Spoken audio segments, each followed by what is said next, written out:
कि जी सुनते हैं, आज हम सब किटी फ्रेंड्स वट सावित्री पूजा करेंगे और ये भी शेयर करेंगे कि हम भला ये पूजा क्यों करते हैं।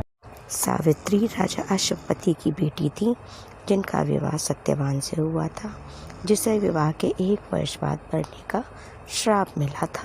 शादी के 1 साल बाद सत्यवान कमजोर महसूस करने लगे और पत्नी की गोद में ही उनका निधन हो गया। सावित्री उनकी मृत्यु को स्वीकार नहीं करती और इस दुर्भाग्य को लेकर यमराज से विनती। यम ने आकर सत्यवान के प्राणों को झटका दिया और उसे लेकर चले गए। सावित्री ना तो हताश हुई, न रोई, न चिल्लाई।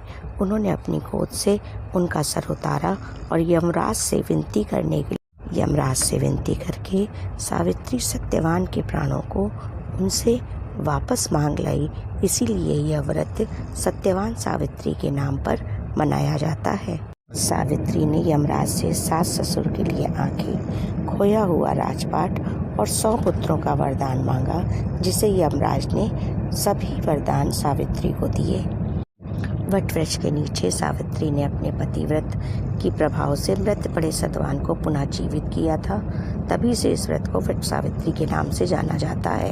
इसमें वट वृक्ष की श्रद्धा भक्ति के साथ पूजा की जाती है। सौभाग्यवती महिलाएं श्रद्धा के साथ ज्येष्ठ कृष्ण पक्ष त्रयोदशी से अमावस्या तक इस व्रत को अखंड सौभाग्य के लिए करती हैं।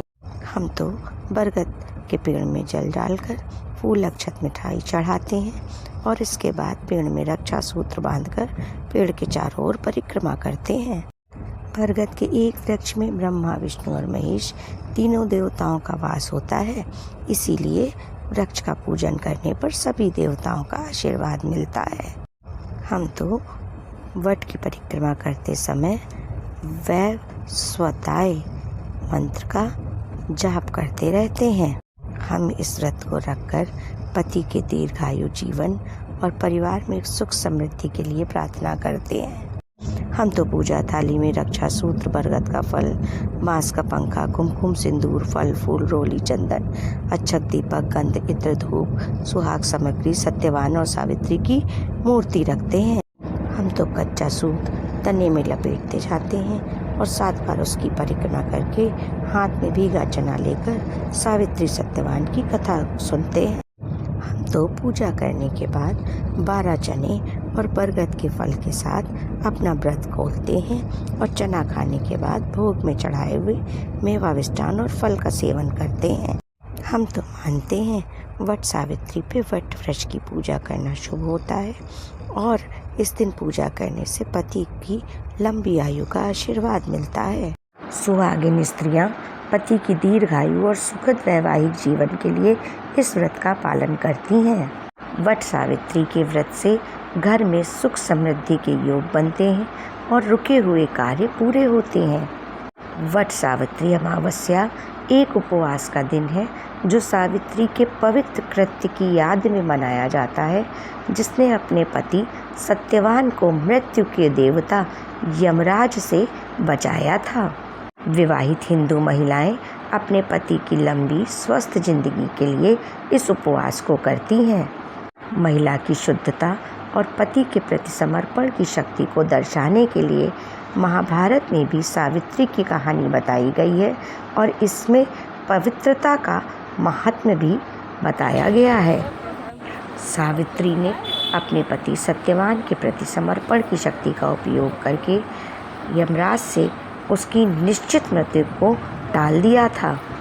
तभी से इस दिन स्त्रियां बरगद के पेड़ की पूजा करती हैं, जिससे उनके पति की आयु लंबी हो।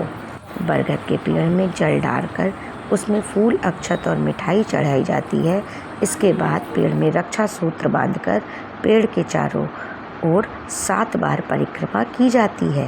बरगद का पेड़ हमेशा ही सदा पूजनीय है।